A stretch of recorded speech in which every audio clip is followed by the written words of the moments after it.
And so I laid down on my yoga mat in my garage, and I remember just closing my eyes, and the Lord brought me into a vision. And in that vision, I saw his throne, and I could see a side view of his throne. And in the vision, I saw myself walk up next to his throne, put my hands on his knees. And all he said was to me, and held my hands, and all he said was, "I see you."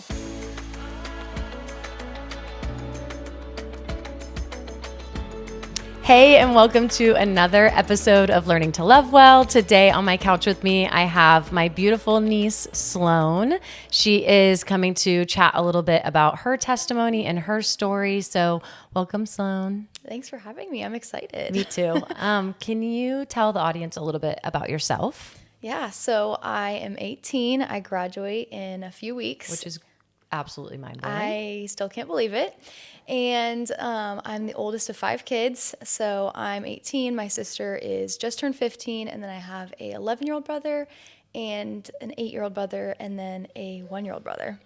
So quite... We did not see that coming. No. We didn't see that coming when your mom got pregnant with you, that she'd have 5 kids. Yeah, definitely not in the plan, but it was God's plan. So Yes. It's all good. It is. And it's crazy because... I have the earliest memories of you for me, obviously, were when you were born, but I always think back of the first time you spent the night with me. You were under 1, and I would wake up in the middle of the night to make sure you were still breathing because I had never really even babysat before, and now I was in charge of you. And I'm so thankful that I kept you alive so you could be here today. Yeah, we made it. Yes. All right, let's dive in. You grew up in church. Your mom got saved really when she was pregnant with you. So that's what you've known. And obviously so much has happened in our family from that time till now. Yeah. But tell me about your first major encounter where you really knew God was alive and real in your life. Yeah. So like you said, I always kind of grew up in church. Always knew that Jesus was my savior, kind of checked the box. Never really grew up reading the Bible, but knew that God was real and that my family, I would consider myself a Christian through my family's faith, not through my own. And so then when I was around 14, we went, obviously we lost, I lost my grandfather that year, your dad. And it was kind of a hard time from our family. We went through some things, trying to process that at 14 was kind of difficult. I remember I went for a run one night, and I told the Lord, I said, I know you're real, and I know that you want to encounter me. And I know I've heard these stories of you encountering people and your presence falling in rooms and presence falling on people. And I really want to experience that, but I don't know what that looks like. Would you please touch me? And so I laid down on my yoga mat in my garage, and I remember just closing my eyes, and the Lord brought me into a vision. And in that vision, I saw his throne, and I could see a side view of his throne. And in the vision, I saw myself walk up next to his throne, put my hands on his knees. And all he said was to me, and held my hands, and all he said was, "I see you." And that was all that I needed. And I just began to weep and weep.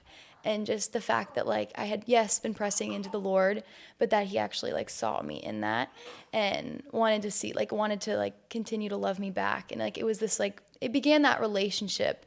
And so I remember I walked into my house, or I had crawled in from what my mom says. I crawled on the floor because I couldn't get up because the presence was so heavy on me. Were you stuck to the floor of the garage? Yeah, I felt a time? pressure on my shoulders.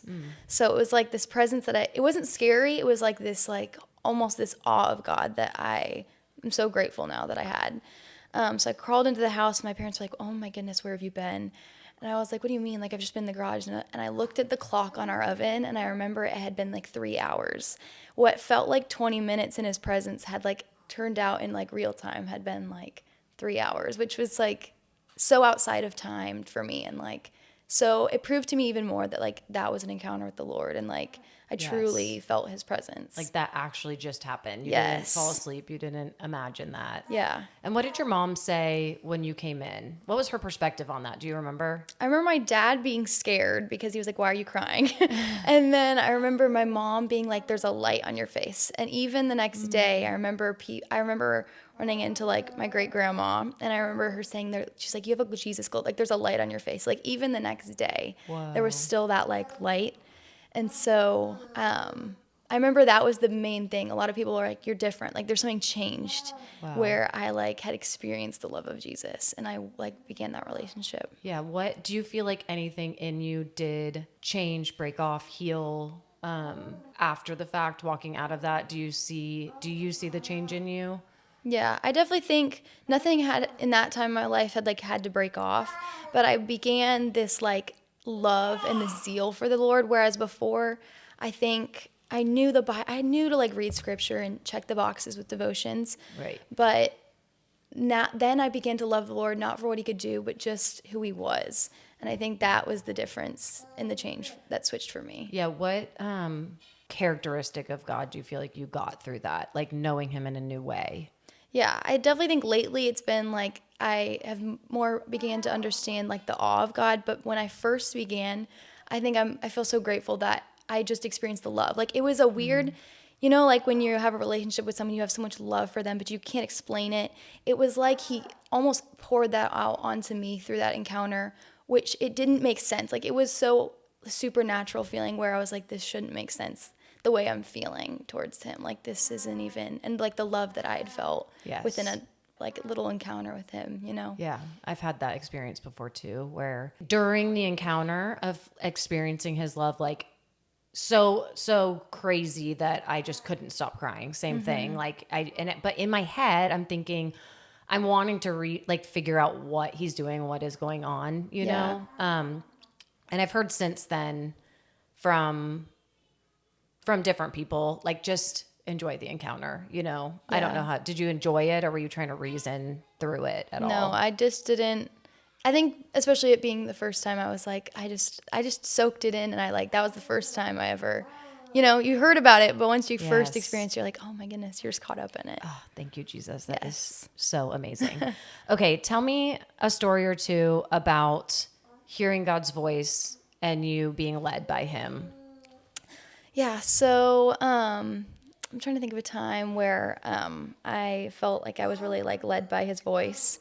What about okay, I love the story of the girls in your neighborhood. Yes, so that was one of the times that I definitely felt the Lord's voice. So I remember after kind of my encounter, I really began this heart for the Lord of wanting to pursue being a missionary, and that was something that was really important to me.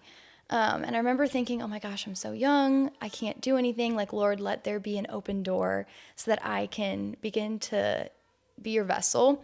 And I remember I was walking in my neighborhood, and we're like in this small neighborhood. There's like under 40 houses. Like, there's really no one but old people. And I remember walking, and the Lord highlighted this old woman that was walking, and He said, "Go talk to her." And I was like, "Okay." So I went up to her, and I was like, "Hey, like, how are you?" Just started talking to her. And as I began to talk to her, she talked to me about how one of her daughters was actually on drugs, and she had 5 little girls, and one of them had just been born, and how she was struggling to homeschool these little girls, and that she wanted to raise them unto the Lord, but obviously her daughter was not walking with the Lord, and these little girls, she was just obviously so overwhelmed by having 5 little girls to raise and homeschool. And so I was like, okay, like I can start coming over and helping you homeschool. Like I've been homeschooled majority of my life. Like I can totally come and help you. And so I remember like I would come over like 2 to 3 times a week and just come over and like do activities with the kids, read them Bible stories, and just like kind of help with homework, but also trying to like pour into them. And I remember we'd go to the park and like just kind of doing life with them. And I think just through that alone, they began to experience like love. Like they were like, oh, you're like our mom. Like I remember them saying that, and my heart would just break because I was like, I'm so thankful that I was able to step in Yeah. and be like a figure to them that they might not have ever had in that time. Yes. And so that was definitely one of the first ways where I was like, wow, like He wants to use me. And there's a reason I hear His voice is like to help others, not just to hear His voice and to like be my own. It's also to like show God's glory, not only for me, but for other people. Yes. When you were running, did you get a word of knowledge about them needing homeschool help? I can't I feel remember. like I remember hearing that like they had been homeschooled, but I remember thinking, oh, like I bet I could help them, but I never put the pieces together until I talked to that woman. isn't it crazy that the Lord always has something for us to walk out, but we are fully equipped for the moment. It's like Yeah. he put you in their neighborhood, fully equipped because you've been homeschooled, fully equipped because you love kids. Yeah. And it's just natural. And you could walk there if you needed to walk there. Yeah, I couldn't drive back then. Like I Yeah. was so young. And so it's like, oh, you want a mission field? Like, I've been waiting for you to ask. Here's the open door. Yeah. And it's crazy. Like, we don't think to ask sometimes, you know? And it's crazy how he shows up when we do finally Yeah. ask. No, Like, it's so true. yes. Okay. Tell me about YPI and how Yes. you were led in that.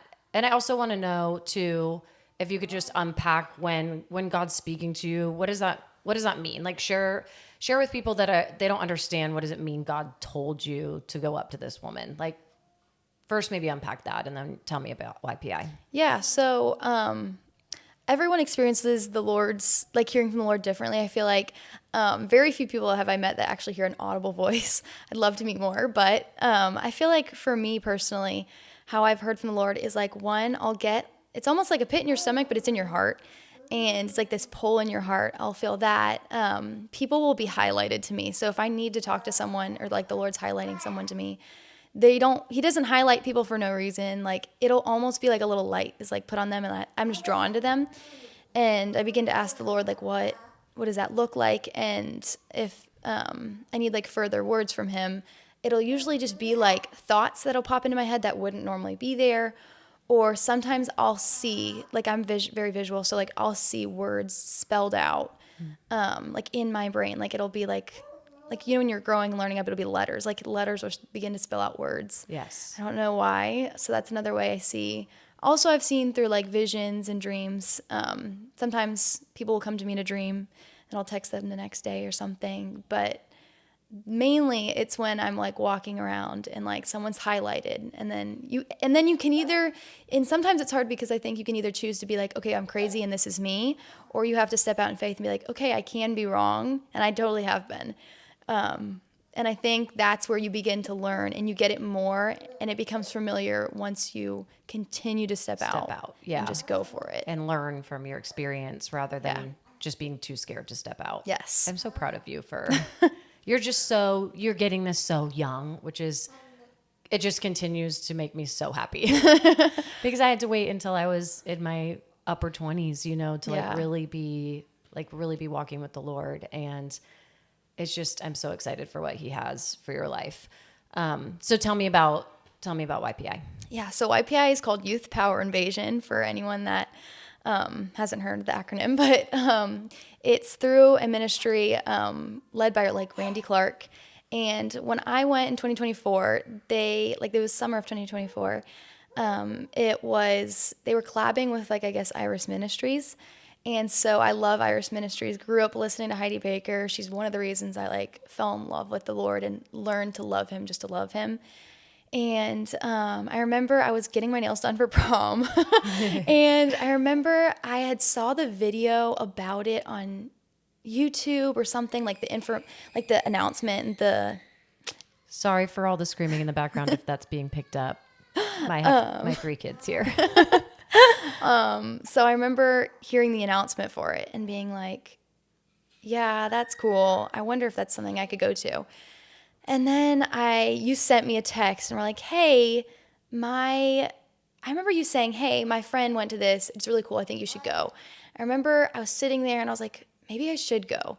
And so then I was like, okay. I remember just like sitting at the nail salon. I was just sitting quiet and the Lord was like, you need to go. I was like, okay. So I went home, looked at it, and then just signed up. I was like, okay, we're going. Like, I felt like I should go. And then once I got there, I had like no idea. Went to Brazil by myself. Felt really nervous, but I was 17. I was 17. This was like a huge trip for being 17. Going out to Brazil by yourself was like, it felt so weird. I was like, I should not be here. And then my roommate was like from Australia, never met her before. She ended up being so cool. I remember I got there and just seeing the presence of the Lord fall so heavily in a room was like so amazing. Watching people get healed of like, I remember someone got healed. They were deaf for a majority of their life and they got healed and were able to hear their I remember she got to hear her husband say for the first time, "I love you," and it was just that Oh was my like such a gosh. moment. Wow. Watching youth my own age who were even younger than me, they had struggled with like self-worth, self-identity, and anxiety, depression. And I remember I met this one girl. She would always sit next to me on the bus, and she was had been a cutter and had cuts all down her arm. And just I remember one time during worship, the Lord told her to get up and go to the bathroom, and so she just did it out of obedience. And the Lord, when she got in the bathroom, she looked in the mirror, and the Lord said, "Pull up your sleeves." And she pulled it back her sleeves, and all her like scars from her cutting had been like wiped away, That like literally pure makes skin. me tear up. It was like God had just washed away So every amazing. abuse, every sin that had happened to her.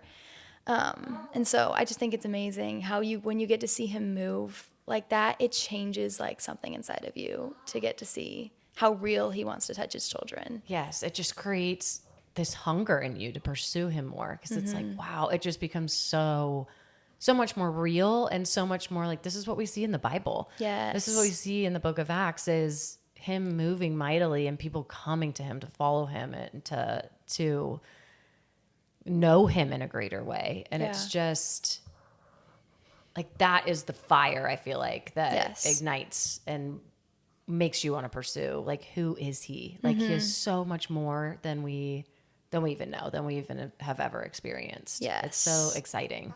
Was there anybody that you prayed for there that you saw healing?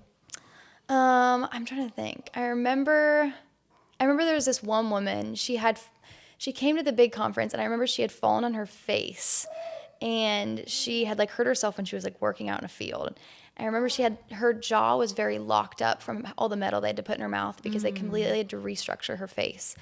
And I remember being like, okay, I really hope this works because this is like metal that's been surgically put in there. Like, I don't know if it's going to work. I was kind of doubting it, but I was like, okay, Lord, like you can move if you want to move. Yeah. And I remember after every time we'd pray, her jaw could open a little more, a little more.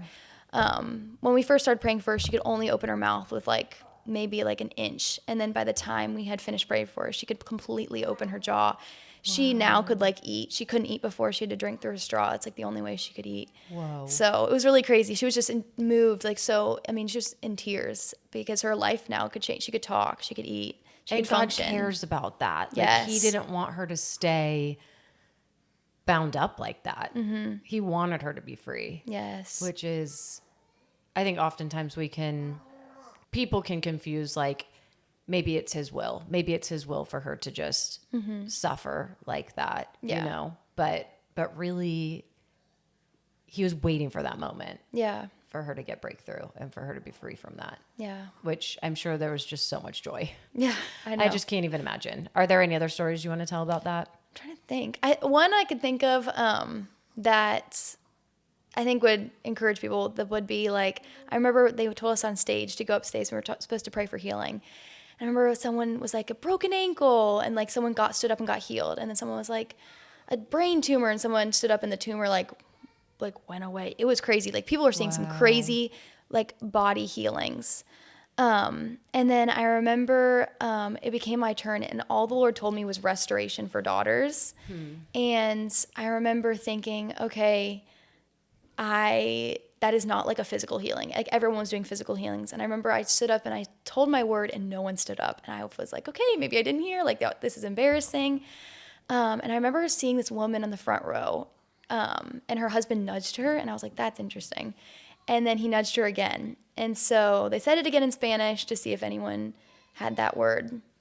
And finally, this woman stood up, and she was so hesitant. So I walked over to her, and I was like, is there anything I can pray for? And she was like, no. I was like, okay, like, are you sure there's nothing? And her husband finally was like, tell her. And so finally, this woman, like, in broken tears, was just like, my father just died and I'm just at like complete loss. Like I can't believe we lost him. And I think it's so cool because yes, the Lord moves in the physical to heal people, but she needed almost like a touch of love from the Lord. Like he wanted to restore her like for the daughter. You know what I mean? He wanted to restore his daughter and the brokenness she had felt through losing her dad. And yes, she was older and maybe that was the Lord's timing to take her dad. But I think he also wants to comfort us through the grief and through just the daily, you know? Yes. So I think that was really interesting to see. That is amazing. Yeah. What would you say to somebody that wants to hear like that and wants to see those things happen, how would you encourage them here in America, Yeah. where it's not quite as cultural, like it's not as cultural to be spiritually open? Mm-hmm. How would you encourage them? Yeah. I think, one, if you begin to even think that it's the Lord's voice, step out Yeah. and you're going to be embarrassed. I messed up. Oh my gosh. The amount of times I messed up on my friends, and it was even more embarrassing because you're like, oh, I really want them to believe this too. Yeah. But I am scared that they're going to judge me. But I think knowing that you're either going to be judged by them or God, and you want to be used. If you want to see that stuff, you got to also like kind of, Be willing. yes. And you have to be humbled a little bit. Yeah. For him to be able to give you some glory, like to give you his own glory to walk out. And a book I read that I really loved was, I think it was either The Cleft of the Rock or The Cleft in the Rock by Colby Alonso. And he talks about stillness, and just, I didn't realize how hard it was to sit in my room and set a timer for even 5 minutes and not, and like cast every thought away that wasn't the Lord's and begin to just sit in pure stillness. And that's when the Lord can give me words for people, and like he can show up, he can give me visions, he can give me Yes. words that I wouldn't normally have slowed down to hear, Yes. and slowing down and sitting in full stillness and surrendering your mind to the Lord. Like, it seems like it'd be simple, like it's 5 minutes, but even starting with 5 minutes and setting a timer, Yes. like sometimes I still have to do it because it's like, it's hard to slow down in a world where we're go, go, go. And we're so distracted. Yeah. I remember when I was doing Caroline Leaf's brain detox, part of it is that you sit there for a few minutes and listen to every thought that comes in your head in order to renew your mind. So you take the thoughts captive and, release them. And then you're trying to create new neural pathways with a new thoughts. Yeah. But that section of when you just sit there and have to listen to your thoughts, I found that doing that throughout the day, I became so much more aware of my thoughts because I Yeah. was focusing on being aware of them for even just a few minutes. And that the best part about that whole thing was how clearly I was hearing the Lord.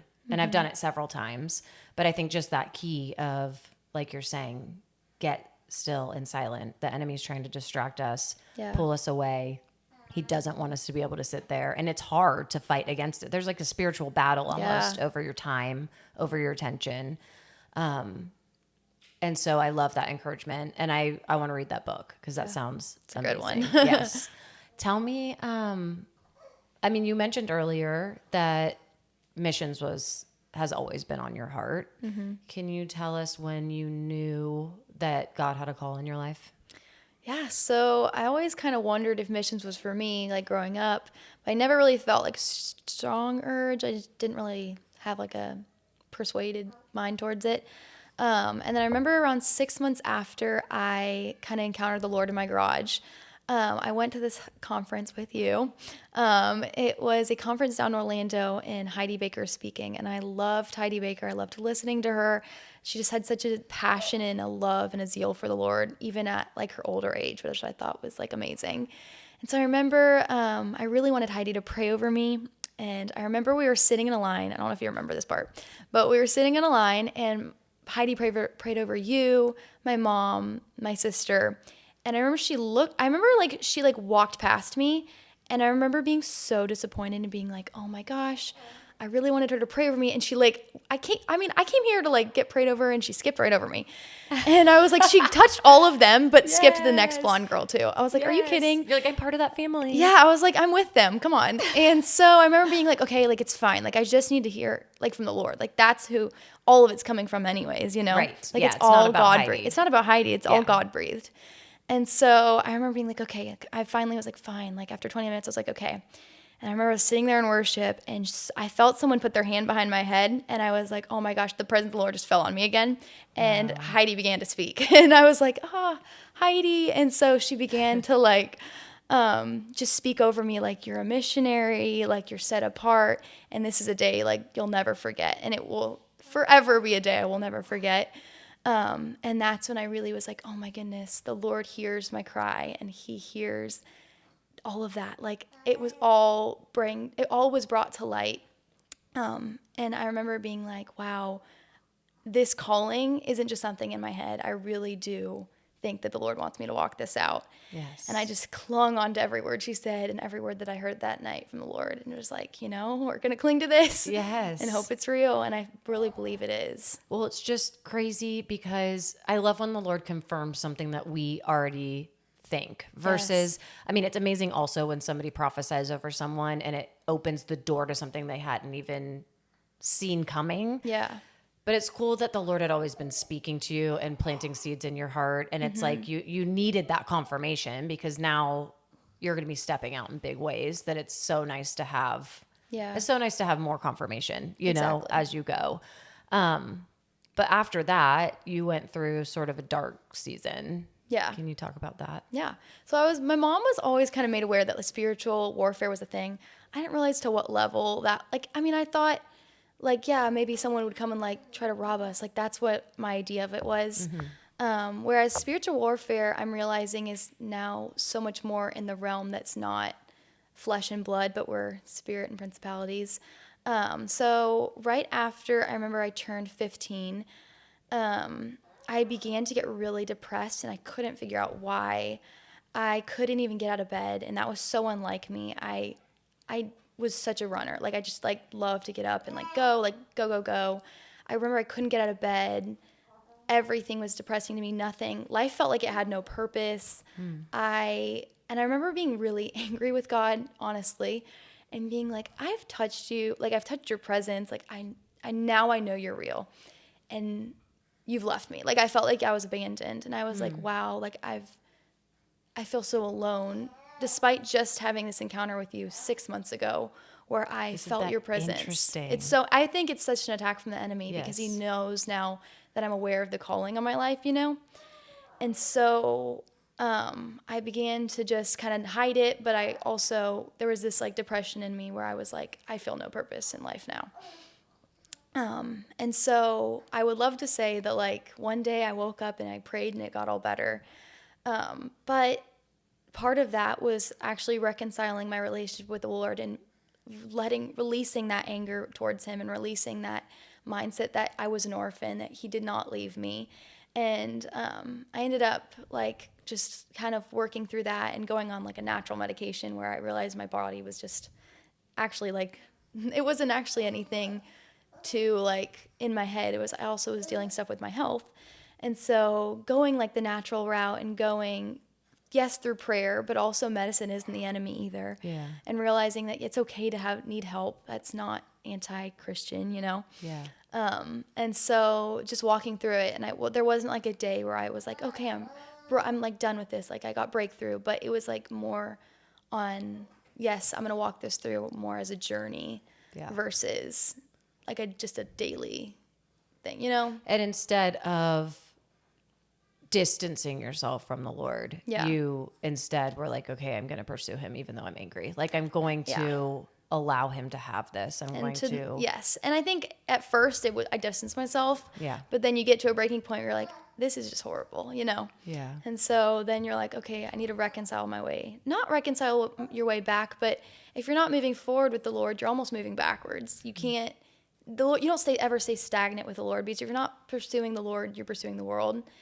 And so I almost had to I backtracked, but you have to go back. And if it's almost if you take a break from a friendship, you got to go back and pull the pieces back together. Yeah. Because he wants to be a friend to you, But in that, where was God in that? So you are pulling away. Yeah. And that was your reaction, your choice, your self-protection, whatever it might be.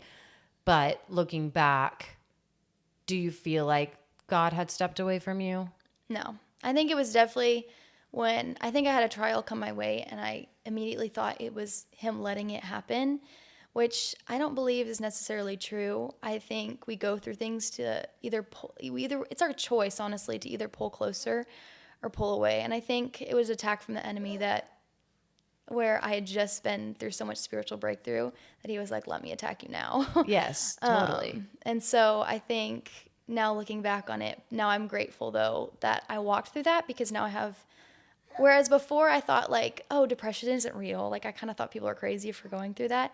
now I have like a softened heart for those people because I was like, oh, like, yes, I've walked through that. Yes. And it was so out of character for me. Like, it's not just, Yes, you're it not totally weak. was. It's, Right. it's a real thing. And it's a real thing that the enemy, I believe, is especially used on my generation for whatever reason. Yeah. And now you have the keys. Now Yes. it's like anything that the enemy tries to throw at us, the Lord brings us through victory, and now we have the keys. So it's like you have so much confidence and authority for anybody that you're going to pray for Yeah. for that reason, which is just so exciting. So when I think about you, I think about you've always had such strong convictions. Like you have always been so mature for your age. Like we joke that you're an old soul. You were just born mature. Born 80. But also like with your walk with the Lord, you have done it with such purity and such honesty and such truth and making hard decisions that it's hard for an adult to make, but you've been making them throughout your preteen, teenage years, which is even harder because it's just not cultural to have to say no to things. Usually it's easier to go with the crowd. It's easier to do what everybody else is doing. And it's easier to make excuses because you're young, you know? So tell me about that. Tell me about maybe a time when other people were doing things that you had a conviction about and you chose not to. Yeah. And I think you can almost get caught up in the legalistic of being like, I'm just not going to do it because I'm better than you, and I'm going to check the box and not do it. And I think what I love about the way I came to the Lord is I didn't like, it sounds awful, but I didn't grow up in church where I was told to like check a bunch of boxes, because some places I know get legalistic about that. Not that I'm against church, but I know that even at home, it can get legalistic of how your parents raise you, of checking a box like, did you read your Bible? Keep up with your grades, you know? But I think it's your heart motive, and that's what I love my mom and my dad focus on a lot, is your heart behind things. Like, why are you doing something? Why are you not doing something? Yeah. And if you're not doing something, are you really doing it with pure intent? Are you doing it because I'm a Christian and I'm going to do this because I'm better than the world?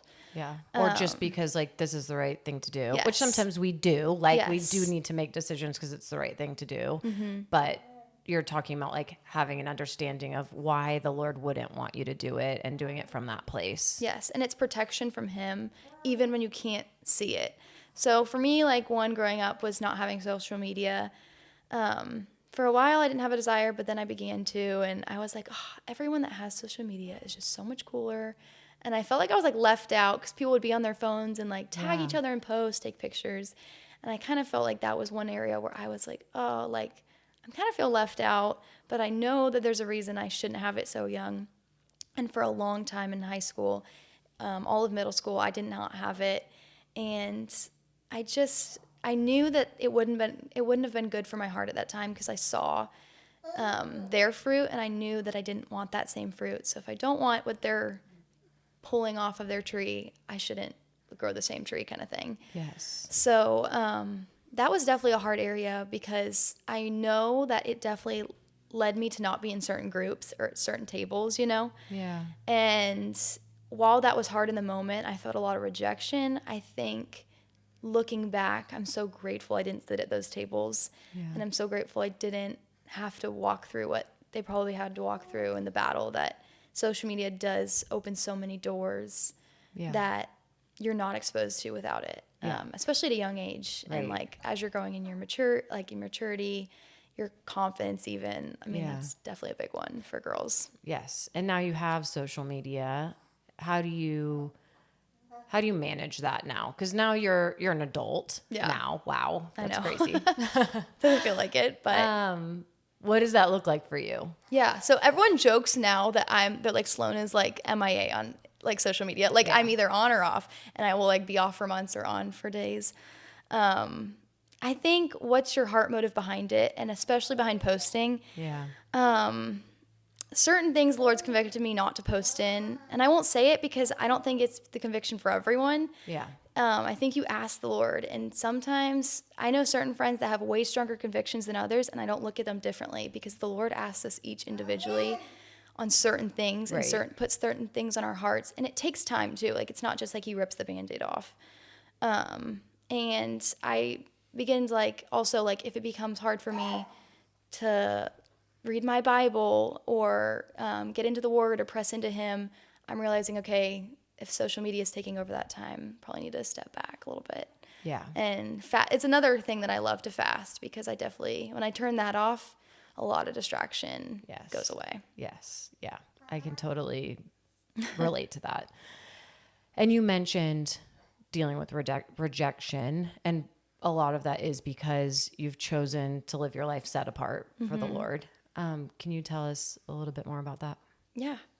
So I remember one thing that was said to me when we went to that conference that one night. One word that was spoken over me by a girl I don't even know. I haven't seen her since.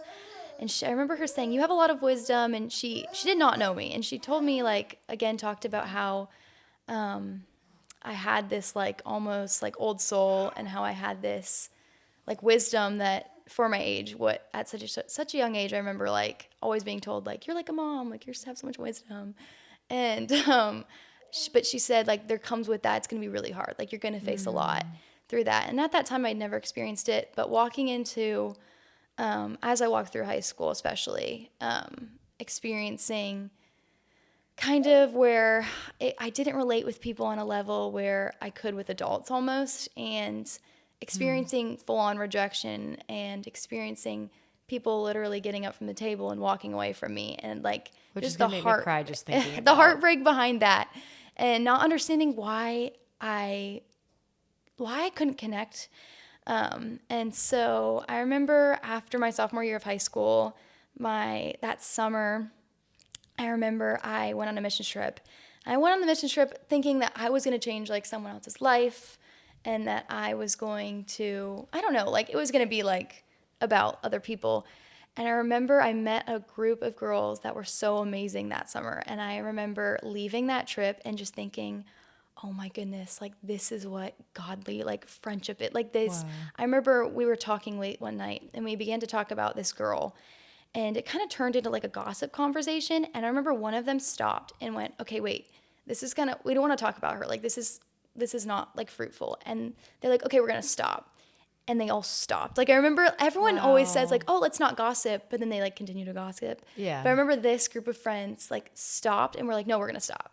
And like completely, like it was just, I remember sitting there and being like, oh my goodness, like this is what, like I feel like I can put my heart out towards them because they're going to trust it. safe. Yes, it's like a safe feeling.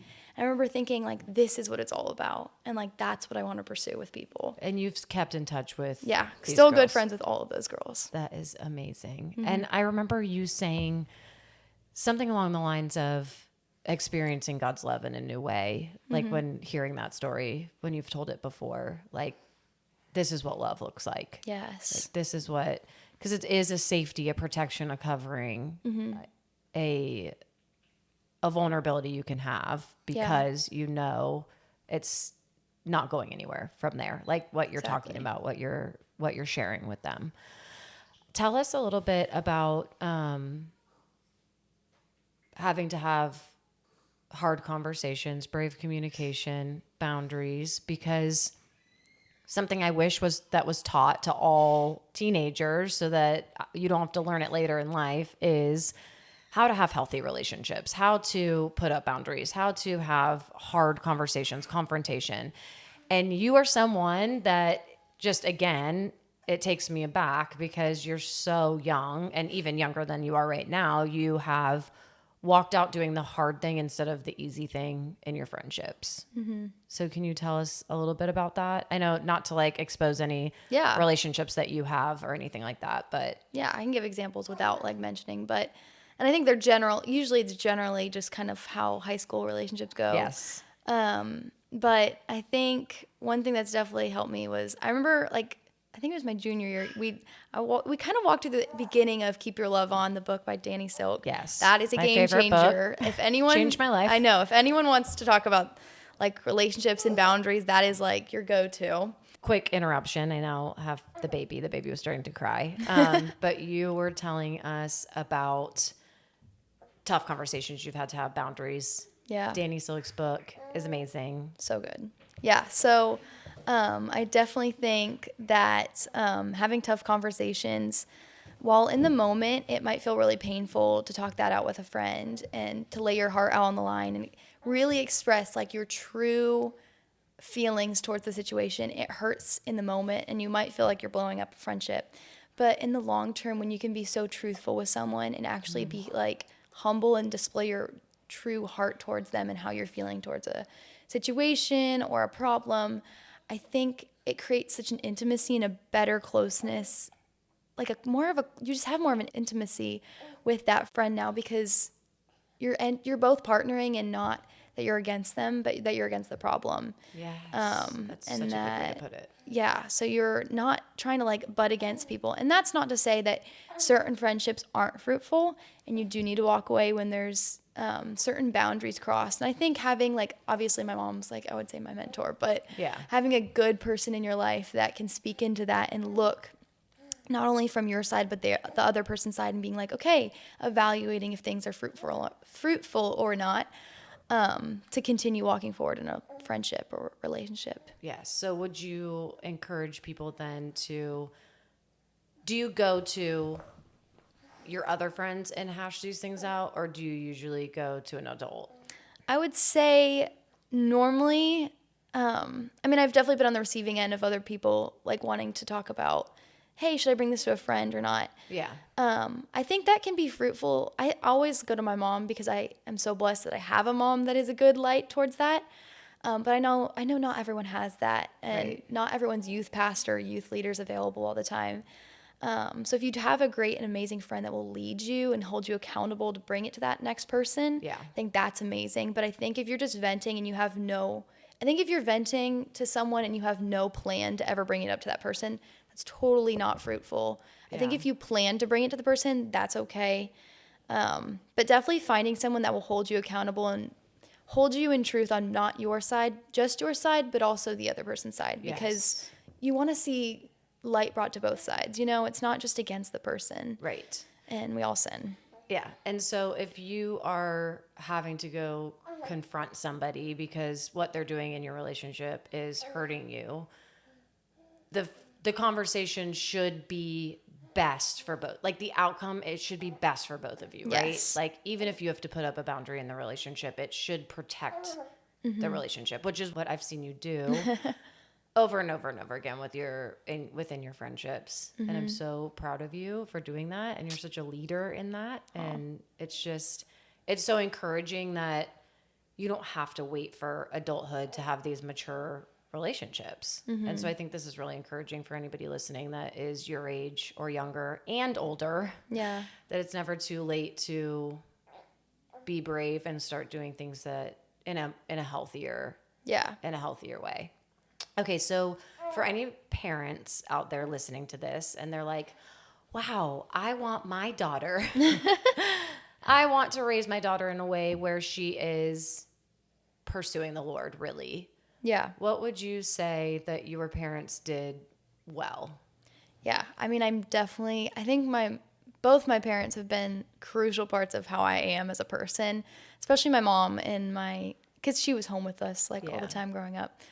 Not to say I love my dad, but my mom was always there. But definitely she always had the mindset and she always knew that as truth that you're not your kid's Holy Spirit. I think that is for a lot of Christian families especially, like you can, you can force them to go to church, but you're not their Holy Spirit. You can't convict them. You honestly, like the goal isn't for them to have a relationship with the Lord through you. It's for them to have their own relationship with the Lord. And I think realizing that you're not raising a kid, you're raising an adult that's going to be a vessel or you hope to be a vessel for the Lord, and raising them to follow him, not through you, but through the Lord, and encouraging them to pursue a relationship with the Lord, not just going to church and checking boxes, checking your, like being like, oh, like, did you do your devotional? Yeah, you can Did you say memorize that. the scripture? Yeah. A lot of people get hung up on that stuff. Which is such good stuff. Exactly. It's so good. And so certain good kids to be love right. that. Yes. Yes. And so it's not like, it's not about like these boxes. It's like just a heart posture and like Yeah. and your kids not only, they don't do as you say, they do as you do. Like, are you, like, I remember always growing up, coming out in the morning, and my mom would be like, we don't talk to mom because she's reading her Bible and she's having her quiet time. Like, it just was that rule, but like, it was an unspoken rule. Like, no one talked about it. Yeah. Let her have that time. Yes. So that And then can she was love always you in a well good, the rest of the day. she was in a good mood the rest of the day. Yes. The days she skipped it, we were like, oh, be careful. Like, you know, but I think just your kids will follow suit of your love of the Lord. And encouraging them. My mom brought me to the conference, you know, like encouraging them in the like places they do love to seek the Lord. Like, I know my sister loved going to the youth groups. My mom would bring her to that because my sister's very outgoing, social butterfly, and that's how she grew in the Lord. So yeah, it's different for every kid And too. she would read you, like your bedtime stories would be Heidi Baker, Yes. Surprise. Voice in the Night. That was a great one. Yes. And so she was instilling those things in you from Yeah. when you were young too, which is Yes. so awesome. Just tell me really briefly about the rules in your household. Like, do you have a lot of rules on you? Obviously you're 18 now, but you still live under your mom's and dad's roof. But what about even when you were a little bit younger, going through high school? Like, what did that look like? Yeah. I think definitely a big thing that my parents both, they learned when I was younger, and I'm so glad they instilled from a young age, is when you're young, you have a lot of rules on you. There's a lot of rules, and sometimes you do things for your parents and they say, well, you're going to do this, and we're not going to explain why, because in the moment you don't always have time to explain to your kids why you're doing something. And the grasp is really tight. Your palms really clenched towards your child. Like you're holding on to them very tightly. But as they begin to like grow up and mature and get older, you almost like release your hand. Like you open up your palm of your hand towards them. Now, because I think when you're young, we begin to learn these things of why we do things, the heart posture towards things. And instead of putting more rules on you when you're older, beginning to like open up your hands, and then when you're older, now you have more of a reason to, you know, Like you've pursue. built that trust over time with your parents. And yeah, I've seen that in the times that your mom and dad were opening their hands for you, they were letting you do things that maybe it's scary for them to give you the freedom, you know, even like when you start to drive and like, but your parents didn't have curfews. They don't really have No, I've curfews. never had a curfew. Well, unless they like told me, they're like, I mean, my parents like just went to bed. Like they never like, they trusted me. They were like, and my parents even told me like, honestly, because they snuck around when they were younger. Yeah. So they're like, we could tell you no drugs, no alcohol. They've never really, obviously they've encouraged that not to be a thing, but they're like, if we tell you no, like you need to like decide on your own. Like you got to be an adult. Like you're 2 years, you're going to be an adult. Like it's your choice at the end of the day. You could go around us and sneak and hide it. Right. And I think like them understanding that and them coming from that place of whether you tell your kid to or not, they can still go around you. Right. Like kids are smart. And so I think them being like, okay, like it's your choice, but at the end of the day, it's also your consequence. Yes. So And things like will be taken away. showing you what that consequence, or telling you Yes. like what the consequences are. Well, them also having to walk through those consequences, I think was also cool for me because they didn't grow up in that like environment that I did.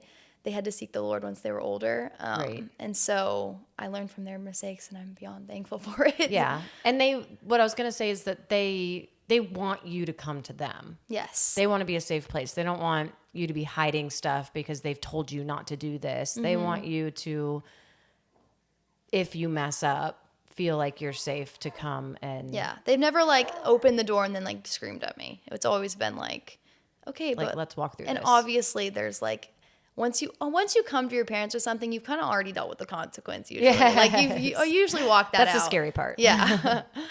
Yeah. And then they can get to the why, because when we do go do things like drinking, partying, whatever it might be, which you have chosen not to do, but I did not.